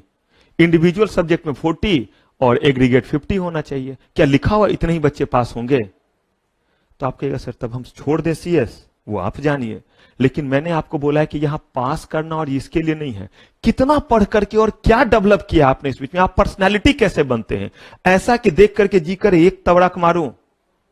कभी कभी इच्छा होता है, कहीं कहीं मैं जा रहा था ना, अगर किसी का देखता हूं एक्टिविटी, जी चाहता है वो 1000 रुपए ले ले, बस एक तमाचा जोर से मारने दे, बड़ी राहत मिलेगी। वरना गुस्सा आ रहा होता, मार नहीं सकते, बॉडी तो है नहीं। पता चला मैंने एक मारा, उसने 4 मार दिया। क्यों? अजीब तरह की हरकत। और पता चला कि वो जो है वो नए नए क्वालिफाइड सीएस हैं, लफंगों की तरह कर रहे हैं। तो भैया उन्हें मिलेगा क्या? तो मैं बस ये कह रहा हूं कि आप में कितना जो है वो सोचने की क्षमता है। आपको तो काम दिया जाएगा, और काम जब दिया जाएगा तो सारे एक्ट आप देख सकते हैं। उठाइए जितने एक्ट हैं, ढूंढिए सॉल्यूशन। कैसे ढूंढिएगा सॉल्यूशन? हाँ, शॉर्ट नोट्स निकालो, टीचर का नोट्स, वो जो फोटोकॉपी वाला था वो निकालो, और उसमें वो वाला देखो, ये सब कहां है इसमें? कैसे होगा उसमें? वो तो शॉर्ट नोट्स बीता जिंदगी, सैलरी थोड़ा ना मिलेगा। Right short notes on partial disablement, नहीं, इस पे नहीं। तो आप उसको इंटरप्रेट कर पा रहे हैं या नहीं कर पा रहे? ठीक बोला इन्होंने। तो अब तो मैं इनसे अकेले में नहीं मिलूंगा, सही जवाब दे दिया। वरना जो पिछले दिन नहीं आए थे, इनके लिए मुलाकात करनी थी। अब देखते हैं, आपसे अकेले मुलाकात करनी है, आप भी कोई जवाब देंगे ऐसा। तो अगर मर गया रामदीन तो उनके घर वालों का ही खर्चा। अब रामदीन जिंदा भी है और टोटल डिसेबलमेंट है, तो आप समझ लीजिए परमानेंट। इसका मतलब है कि काम के लायक नहीं है। उसका भी भरण पोषण होना, और किसका होना है? फैमिली का भी होना है। तो मुझे बताइए, अमाउंट ज्यादा मिलना चाहिए या नहीं? थोड़ा सा इस बात को भी क्लब कर दीजिए कि हो सकता है डिसेबलमेंट के कारण आगे दवाई का भी खर्चा रहेगा। मतलब खर्च बढ़ रहा है या नहीं बढ़ रहा है? तो जिंदा रहने से उसके खर्च बढ़ रहे हैं, इसीलिए जो है वो यहां 50 की जगह क्या किया गया? 60 किया गया। और यहां पे 1/20 की जगह क्या किया गया? ऐसा इसीलिए किया गया कि मैंने बताया ना, बिल्कुल अंतिम दिन वो जो है वो रिटायर होने से एक दिन पहले ऐसा हो रहा है। तब तो फिर उसे एक दिन के अकॉर्डिंग देंगे तो बहुत कम होगा। जो कैलकुलेशन ऊपर के अकॉर्डिंग करेंगे तो तब हम कितना दे देंगे? अब देखिए क्या लिखा हुआ है, higher the lower the compensation. जितना ज्यादा उम्र होगा कंपनसेशन क्या होगा, उतना कम होगा। क्लियर है ये बात? और देखिए जहां मैं लिखने बोलूंगा वो आपको लिखना रहेगा, ये एज इट इज दिया हुआ है, बिल्कुल एग्जैक्टली दिया हुआ है। When an employee is not liable for compensation, अब देखिए एम्प्लॉय जो है वो कंपनसेशन के लिए लायबल नहीं है। फोन को हमेशा बस्ते में रखेंगे सारे बच्चे, ध्यान रखिएगा इस बात का। फोन को कहां रखेंगे, बैग में अपने, बैग कहिए बस्ता कहिए जो भी कहिए, ताकि आपको दिखे नहीं कि उस पर क्या चमक रहा है। बस मैंने आपसे इतने देर क्लास का मांगा है और उसके बाद के आधे घंटे। अब देखिए when an employee is not liable for compensation, इसका मतलब है वहां पे मौत होगी, वहां पे डिसेबलमेंट होगा, बट वो जो है वो कंपनसेशन। तो देखिए जरा कि क्या सही में सारे केसेस में कौन कौन से ऐसे सिचुएशन है जिस सिचुएशन में अगर जो है वो डिसेबलमेंट हुआ है तो भी वो कंपनसेशन नहीं देंगे। वो सिचुएशन जरा देखते हैं। अब देखिए पहला चीज, इंजुरी हुआ है और इसके कारण देखिए टोटल या पार्शियल डिसेबलमेंट है, कितने दिन का, एकदम ध्यान से समझिएगा। आप कहिएगा सर टोटल डिसेबलमेंट, हाँ टोटल डिसेबलमेंट, तो टोटल डिसेबलमेंट का मतलब क्या होता है, गला कट जाना। टोटल डिसेबलमेंट का मतलब बस हम इतना जानते हैं कि वो किसी भी काम को करने लायक, कभी करने लायक नहीं है तो क्या है, परमानेंट टोटल डिसेबलमेंट। कुछ दिनों के लिए नहीं है तो क्या है, तो कह रहे हैं चाहे वो पार्शियल डिसेबलमेंट हो या क्या हो, कितने दिन का है, कह रहे हैं इस केस में उनको कंपनसेशन की जरूरत नहीं है। उसका सैलरी कट नहीं कर रहे हैं, अलग से कंपनसेशन नहीं दे रहे हैं। अब क्या सिचुएशन ये हो सकता है, अरे भाई बुखार हो गया, फीवर हो गया, 3 दिन नहीं आ पा रहा है, तो 3 दिन नहीं आ पा रहा है तो कोई काम कर पा रहा है। कभी कभी आप देखते होंगे ऐसा, 3 दिन फीवर होता है तो आप तो घर से नहीं निकल पाते होंगे, क्लास नहीं आ पाते होंगे, तो वर्क पे कहां जा पाएगा। तो इस केस में इसे क्या बोलिएगा, टोटल या पार्शियल, टोटल। लेकिन 3 दिन वायरल है, 3 दिन में उतर जाएगा, टेम्पररी या फिर परमानेंट। इस बीच में हमने आपका सैलरी डिडक्ट नहीं किया है, तो और क्या दें, कहा ठीक है इस केस में कंपनसेशन की जरूरत। क्लियर है, खोए खोए मत रहिएगा, एकदम क्लियर है पूरे तरीके से, एकदम अलर्ट रहिएगा। दूसरा, रामदीन आया काम करने के लिए, मस्त रास्ते में एक बाटली मिला, झूम बराबर झूम शराबी, पी लिया और उसके बाद आया, मैं नशे में चूर, कोई मुझे नहीं टोकेगा। अब जो वो काम करने के लिए गया, मशीन का वो कटर था जिसपे उसको रॉड काटने थे, उसका काम यही होता है कि उसे आगे की ओर बढ़ाते जाना, और मशीन खुद ब खुद ऊपर आता है, कटते जा रहा है। मैं नशे में चूर,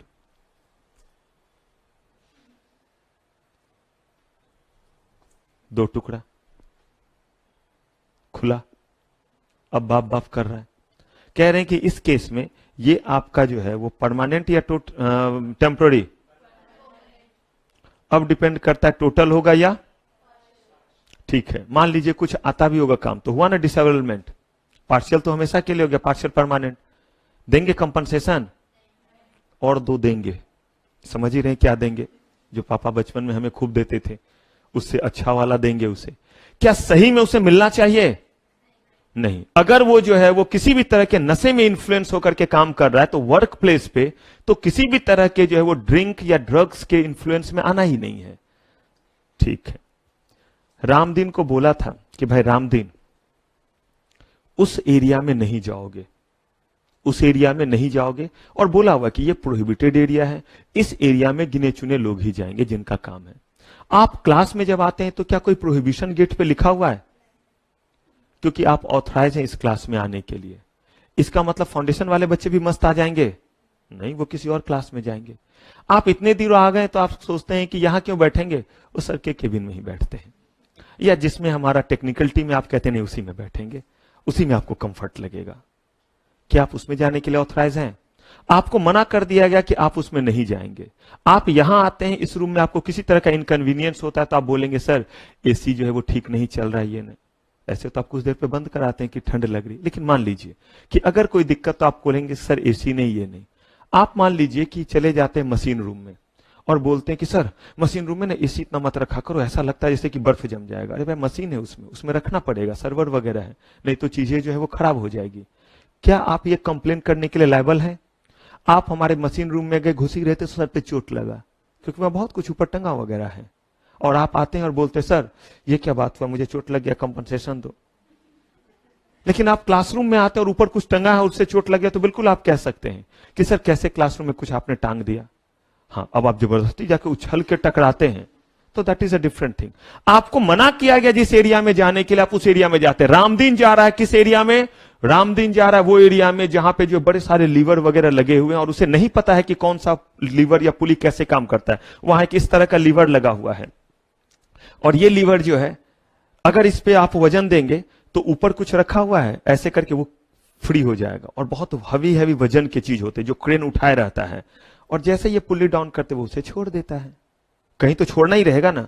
ये मस्त रामदीन जाता है और भाईचारा में ऐसे करता है, उसी के ऊपर ऐसे रखा हुआ है, ऐसे किया, ऊपर से गिरा, पापड़ बना।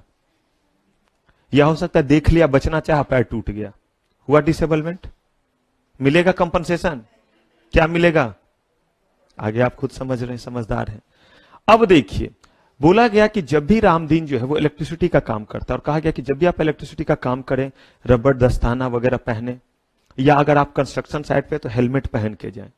वो बिंदास बोलता है कि अरे ये सब कुछ नहीं होता, मैं ऐसे ही जोड़ दूंगा, और वायर को जोड़ने लगा, शॉक लगा, पैरालाइज्ड हो गया, काम का नहीं रहा, हाथ एक पैरालाइज्ड हो गया। मिलेगा कंपनसेशन? क्या मिलेगा? अब कह रहे हैं कि ये सारे सिचुएशन में उसको मिलना चाहिए नहीं। लेकिन जरा ध्यान से सुनिए, फिर थोड़ा इमोशनल होइए। अगर उसका हाथ कटा कटर से, शॉक लगा, पैरालाइज्ड हुआ, तब तो नहीं देंगे। लेकिन अगर मान लीजिए कि उसकी डेथ हो जाती है इस शॉक के कारण, या जो है वो गर्दन ही घुसा दिया, ज्यादा ही नशे में था, या कहीं गया पूरा तो वो गिरा, पैर ही नहीं टूटा बल्कि उससे खुद पूरे शरीर पे गिरा, पापड़ बन गया, मर गया, डेथ हो गई, तो कहता है कि मरने के बाद हम तो बहुत सारे लोगों के जो है वो किए गए गुनाहों को माफ करते हैं। देखते हैं किसी से बहुत गिला शिकवा रहेगा, बहुत गिला शिकवा, जीते जी आपने कभी उससे बात नहीं की, बस एक ही चीज रहता था कि एक दिन वो सामने आए और बजा डालूं, या उसको जो है वो कीड़े फड़े, बहुत बुरा हो उसका। लेकिन जब आप खबर सुनते हैं कि वो मर गया, तो थोड़े देर के लिए लगता है कि अच्छा, अब उससे जो गिला शिकवा है उसे भूल जाते हैं, अब वो है ही नहीं तो हम भूल जाते हैं। तो जैसे हम है वैसे ही लॉजिक से ही तो थोड़ा लॉ डिराइव हुआ है। इसने कहा कि अगर इन चीजों के बावजूद भी वो मर जाता है तो उसके परिवार के लिए बहुत बड़ा नुकसान है, या टोटल डिसेबलमेंट हो जाता है, परमानेंट टोटल डिसेबलमेंट, किसी काम का नहीं रहा, वो तो मौत से भी बदतर है। दोनों हाथ कट गए, इतने नशे में था, एक हाथ गया तो भी नशा नहीं टूटा, दूसरा भी दिया, दोनों यहां से उड़ गए। कह रहे ऐसे, या पैरालाइज्ड हो गया, छुआ, शॉक लगा, पूरा बॉडी पैरालाइज्ड। कह रहे ऐसे केस में लॉ ने भी बोला माफ कर देते हैं, और इंजुरी रिजल्टिंग डेथ या permanent total disablement caused by an, जबकि इसी सिचुएशन में हुआ है। इन सिचुएशंस में अगर जो है उसकी डेथ हो जाती है या टोटल परमानेंट डिसेबलमेंट होता है तो ये एक्सेप्शन है। इसका मतलब कंपनसेशन मिलेगा या नहीं मिलेगा? मिलेगा। किस रेट से मिलेगा? ये देखिए, जो रेट दिया हुआ उसी रेट से मिलेगा। लेकिन अगर बच गया तो राम दुलारी को बस एक ही बात का दुख रहेगा, अगर उसके एक हाथ उड़े तो, कि काश कमबख्त के दोनों हाथ उड़ जाते, कि वैसे ही नालायक दिन भर पी करके रहता था, कम से कम कुछ पैसे तो आते हैं, एक गया है कुछ नहीं मिलेगा, उल्टा जो है वो राम दुलारी को और काम कर करके इनको ही खिलाना पड़ेगा। सिचुएशन जो भी हो, अगर टोटल परमानेंट डिसेबलमेंट या डेथ है तो क्या होगा? मिलेगा कंपनसेशन। क्लियर है? बातें याद रहेंगी या बाहर निकलते ही भूल जाएंगे? लेकिन इसको रिवाइज नोट से ही करना है। क्यों? क्योंकि आपको लैंग्वेज भी पढ़ा हुआ होना चाहिए। जो बात मैंने बोला है, अगर आपको लिखने पे कमांड है तो यकीन मानिए कुछ नहीं इसके अलावा पढ़ना है, बस याद रखना होगा ये 3 डे, और आप सब कुछ लिख सकते हैं। लेकिन अगर आपकी राइटिंग एबिलिटी अच्छी नहीं है तो आपको थोड़ा मेहनत करना पड़ेगा। और इस बात को छुपाने की बजाय, अगर सीएस बनना है तो उसको क्या कीजिए? फेस कीजिए और लिखना शुरू कीजिए। अगर फंसते हैं तो पहले दिन से ही मुझसे पूछिए, ताकि मैं मदद कर पाऊं। ये नहीं कि पहले अपना हार बुरा कर लीजिए, ऐसा कर लीजिए कि आईसीयू में डालना पड़े और बाद में मैं बोलूं सॉरी, इस अटेम्प्ट में मैं आपकी मदद नहीं कर सकता, now it is too late. तो पहले दिन से इस काम को करते रहिए। अगर मान लीजिए कि कोई हादसा हुआ और आपको जो है वो कंपनसेशन नहीं मिला, कह रहे नहीं मिला या मिलना, इसके लिए पहले हम क्या करेंगे, एम्प्लॉयर को बतलाएंगे या नहीं बतलाएंगे? कहेंगे पहले बतलाइए। कहा गया कि अगर कोई फैटल एक्सीडेंट हुआ, severe accident in which the person has died, इसके लिए वर्ड यूज क्या करते हैं, फैटल एक्सीडेंट। आप पढ़ते होंगे बचपन में, अनेक शब्दों के लिए एक शब्द, जिसका उदर लंबा हो, लंबोदर। नहीं, भगवान गणेश जी का लंबोदर भी नाम है। तो ऐसे करके होता था, अनेक शब्दों के लिए एक शब्द, single word for a group of word, पढ़ते होंगे। वैसे ही यहां पे फैटल एक्सीडेंट का मतलब है the accident which was very severe in which person has died badly, तो उसको हम क्या बोलते हैं, एंड सीरियस इंजुरी, इंसान की डेथ हो गई उस एक्सीडेंट में, या क्या हुआ है, कह रहे हैं कितने दिन के भीतर, within 7 days to the commissioner. आप उस रिपोर्ट की सूचना कितने दिन के भीतर दीजिए। अब मुझे एक चीज बताइए, 7 दिन में अगर शॉक लगा वाला रहा, कॉमा में चले गए, गलती से फुल स्टॉप नहीं लगा, बच गए, तो पॉसिबल। अरे भाई एक्सीडेंट हुआ, सर पे चोट लगा, मैं कौन हूं, कहां हूं, पहले कौन हूं कहां हूं से आएंगे तब ना याद आएगा। एम्प्लॉय कंपनसेशन एक्ट 1923 के रूल नंबर 11 कि भाई इसके अकॉर्डिंग हमें जो है फॉर्म ईई में क्या करना है। अब मैं आपको फोर्स नहीं कर रहा हूं कि रूल 11 और फॉर्म ईई याद रहे, ऐ भी मैंने दे दिया। कभी कभी क्या होता है, गलती से कुछ देख रहे होते हैं तो कभी कभी ध्यान आ जाता है, कहीं गलती से फॉर्म ई ध्यान रह गया तो लिख देंगे तो अच्छा ही है, नहीं तो इसको याद रखने की जरूरत नहीं। याद क्या रखना है, और ये याद रखना है, गलती से इंस्पेक्टर मत लिख दिएगा, कहीं पे इंस्पेक्टर वर्ड है, कहीं पे कमी। देखिए मैं हर जगह आपको बता दे रहा हूं कि कहां ध्यान रखना है, बाकी चीजों में दम नहीं है। कौन सा रॉकेट साइंस पढ़ा रहा हूं कोई क्या, नहीं, जहां ध्यान रखना है वो ध्यान रखेंगे। पेनल्टी कब लगेगा, अरे भाई जब आपने जो है वो इस एक्ट के तहत उनको कंपनसेशन नहीं दिया है, तो देखिए क्या पेनल्टी है। In case if default by employer, कितना, 50% ऑफ कंपनसेशन अमाउंट एंड, ये जो है बेसिकली पेनल्टी है जो रेगुलेटरी बॉडी को जाएगा। आपको तो जो कंपनसेशन मिलना है वो मिलेगा ही मिलेगा, विद इंटरेस्ट मिलेगा, लेकिन ये जो है वो 50% ऑफ कंपनसेशन और दे और उस पर इंटरेस्ट भी दे, किनको, रेगुलेटरी बॉडी को। अगर कंपनसेशन का अमाउंट थोड़ी देर के लिए मान लीजिए कि ये अमाउंट होता है 2 लाख, अगर ये 2 लाख होता है तो ऐसे केस में जो है आपने ये नहीं दिया है तो ये 2 लाख तो आपको देना ही पड़ेगा। और ये अगर आपको देना था मान लीजिए कि 9 अगस्त को और आपने नहीं दिया तो उस दिन से इस पे जो है वो रेट ऑफ इंटरेस्ट जो है वो लगना क्या हो जाएगा, स्टार्ट हो जाए, और वो तय करेंगे 18% होगा, 12 होगा, ये तो रेगुलेटरी बॉडी तय करेगी। लेकिन आपको अब 1 लाख रुपया जो है वो क्या लगेगा, वो आपको देना पड़ेगा कहां, रेगुलेटरी बॉडी को, तो ये तो देना ही है। अब ये स्वीट डिश के रूप में एक्स्ट्रा हो गया, प्लस ये अगर आज नहीं दिए तो इस पे भी इंटरेस्ट क्या होता रहेगा, चलता रहेगा। डिपॉजिट ऑफ कंपनसेशन, जो भी कंपनसेशन अनाउंस हो चुका है, ये 2 लाख रुपया देना है, वो कितने दिन के भीतर, अरे भाई देना भी तो है। जरा आप सोचिए कोई रेल हादसा या कोई हादसा होता है, I am not criticising, this is only for education, ये बेसिकली एक डिस्क्लेमर था। अब जो गवर्नमेंट का कहीं कोई भी हादसा होता है तो गवर्नमेंट जो है वो आती है और कहती है कि जो जो इस रेल एक्सीडेंट में मारे गए उनके घर वालों को इतने इतने रुपए, जो बुरे रूप से घायल हैं उनको इतने इतने रुपए, जो आंशिक रूप से घायल हैं यानी कि थोड़े घायल हैं उनको इतने रुपए। बाढ़ आया, घोषणा करके आ गए, अभी तक जो है वो 10-10 साल पहले का मुआवजा नहीं मिला हुआ है। बहुत सारे लोग, मैंने पहले बोला मैं गवर्नमेंट का क्रिटिसिज्म नहीं, बस जो फैक्ट सामने आए हैं मीडिया वगैरह से वो मैं आपसे शेयर कर रहा हूं।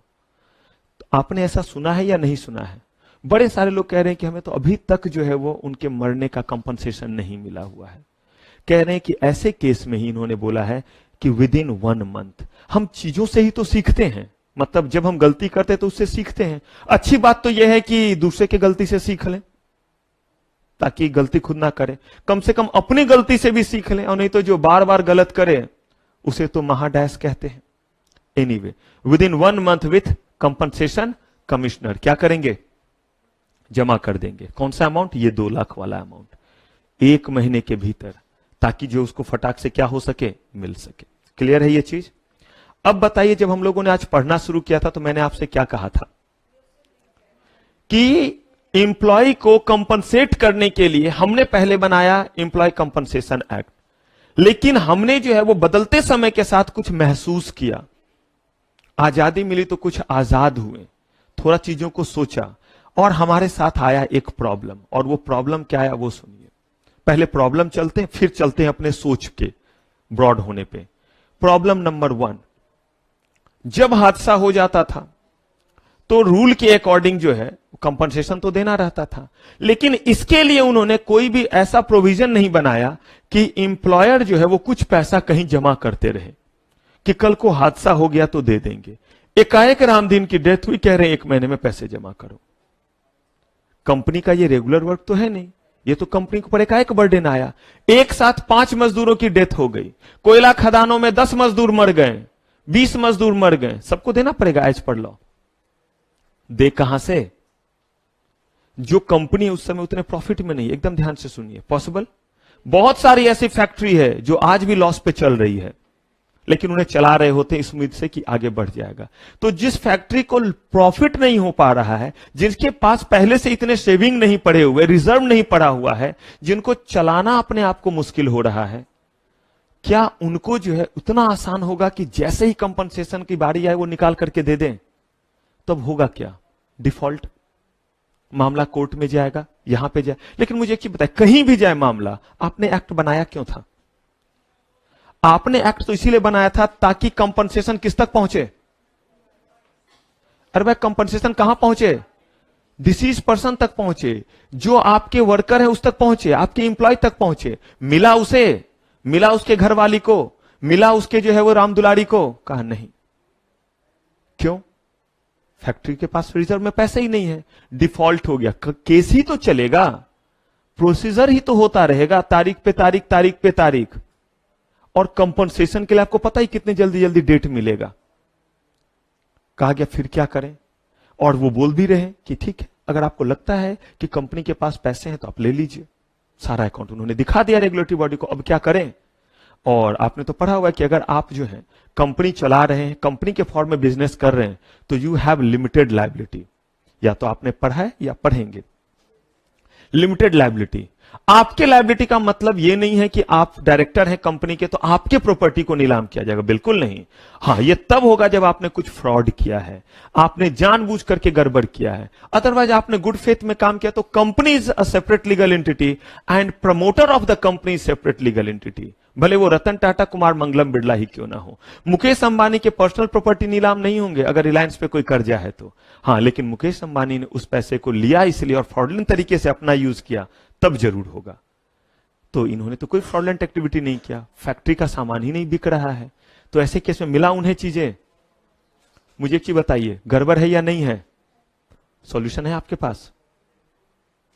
ये तो आपने बोला गड़बड़ है, लोगों से सॉल्यूशन मांगा गया, बड़े सारे चौधरी आए और उन्होंने बोला ये प्रॉब्लम, ये प्रॉब्लम, ये प्रॉब्लम। जैसे आप लाइफ में बड़ा मजा आता है, आप दूसरे के सामने बड़े दुखी होते अपने प्रॉब्लम को काउंट करवाते हैं कि मेरे लाइफ में ये प्रॉब्लम, मुझे फाइनेंशियल प्रॉब्लम, मेरे घर में एक रूम, मेरे में ये ऐसे है वैसे है।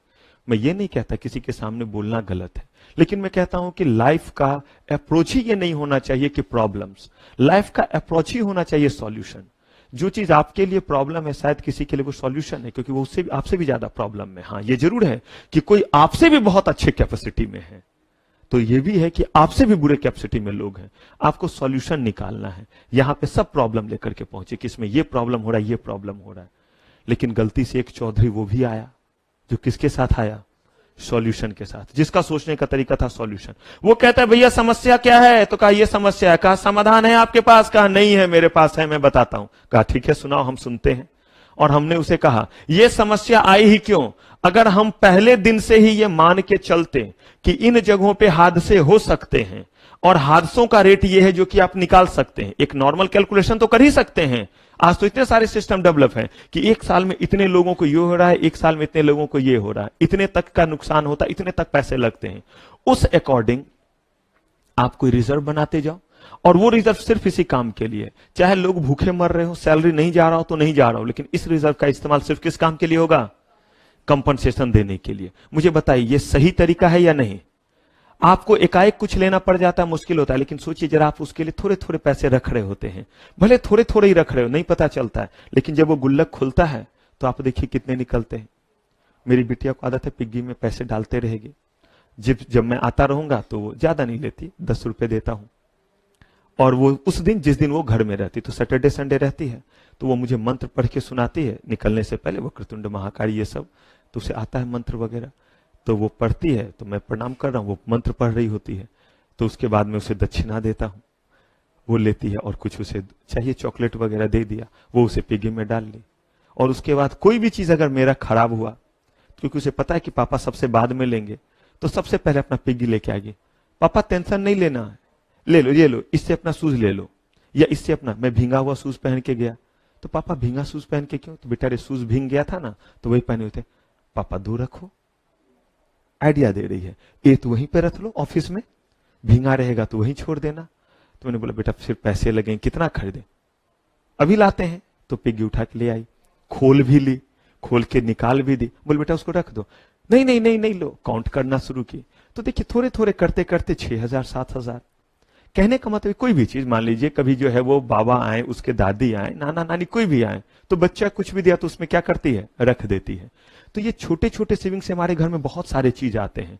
मम्मा लोग कभी जीरे के डब्बा में, कभी उस डब्बा में, कभी इस डब्बा में, और कभी आपकी जब जरूरत पड़ जाती है तो पता चला जब पापा के पास उस समय नहीं है, वो जीरे के डब्बे जो है वो आपके बड़े काम आ जाते हैं, और वो अलग अलग डब्बा काम आ जाता है, उससे तत्काल काम चल जाता है। कभी कभी तो पापा भी जो है वो रिजर्व बैंक की मदद लेते हैं, यानी मम्मा से क्या कर रहे होते हैं, वो ले रहे होते हैं, मम्मा उस पर इंटरेस्ट भी लेती है।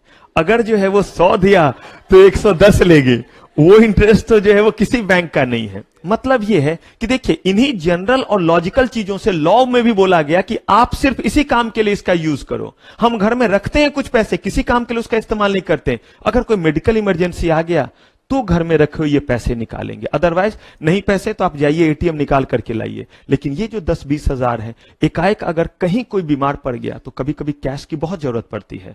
और आजकल आदत ऐसी हो गई है कि वैलेट, मैं तो खैर वैसे ही गरीब आदमी, मेरे पास नहीं रहता है, लेकिन देखिएगा लोगों के वैलेट में बहुत कम, कार्ड वगैरह ढेर रहेंगे, क्योंकि काम सारा चल जाता है। छोटे जगह पे पेटीएम जैसा चीज चल जाता है, बाकी जगह पे सब लोग कार्ड रखते हैं, हर मशीन रहता है।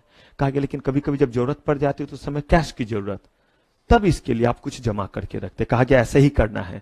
तो इंप्लॉय स्टेट इंश्योरेंस एक्ट आया ही कमी के साथ, किस कमी को दूर करने के लिए, कहा कि जो हमारे इंप्लॉय कंपनसेशन एक्ट के तहत, कहा पहला कमी क्या था, कहा कि पहले से कोई फंड बना के नहीं रखते थे। कहा इसमें हम क्या करेंगे, पहले से ही जो है वो फंड बना करके रखेंगे कि ये फंड का इस्तेमाल सिर्फ उसी काम के लिए होगा। कहा और कुछ सुधार करोगे, कहा बताओ और क्या सुधार चाहते हो। कहा कि कंपनसेशन एक्ट में ना बीमार पड़ते थे, सिकनेस वगैरह के लिए, सर्दी जुकाम हो गया कुछ नहीं मिलता था, मेडिकल कोई नहीं मिलता था, मैटरनिटी बेनिफिट कुछ नहीं मिलता था, डिपेंडेंस बेनिफिट नहीं था, रामदीन का जो है बच्चा बीमार हो गया तो उसके लिए कुछ नहीं था, रामदीन के लिए जो था वो था, वो भी रामदीन के बीमार पड़ने पे नहीं, बीमार पड़े और डिसेबलमेंट में आए तो था। तो कहा गया अच्छा इच्छा बढ़ रही है, थोड़ा सा दे दिया तो और चाहिए, तो बोला हाँ हो सकता है, तो बोला गया तथास्तु, हो सकता है।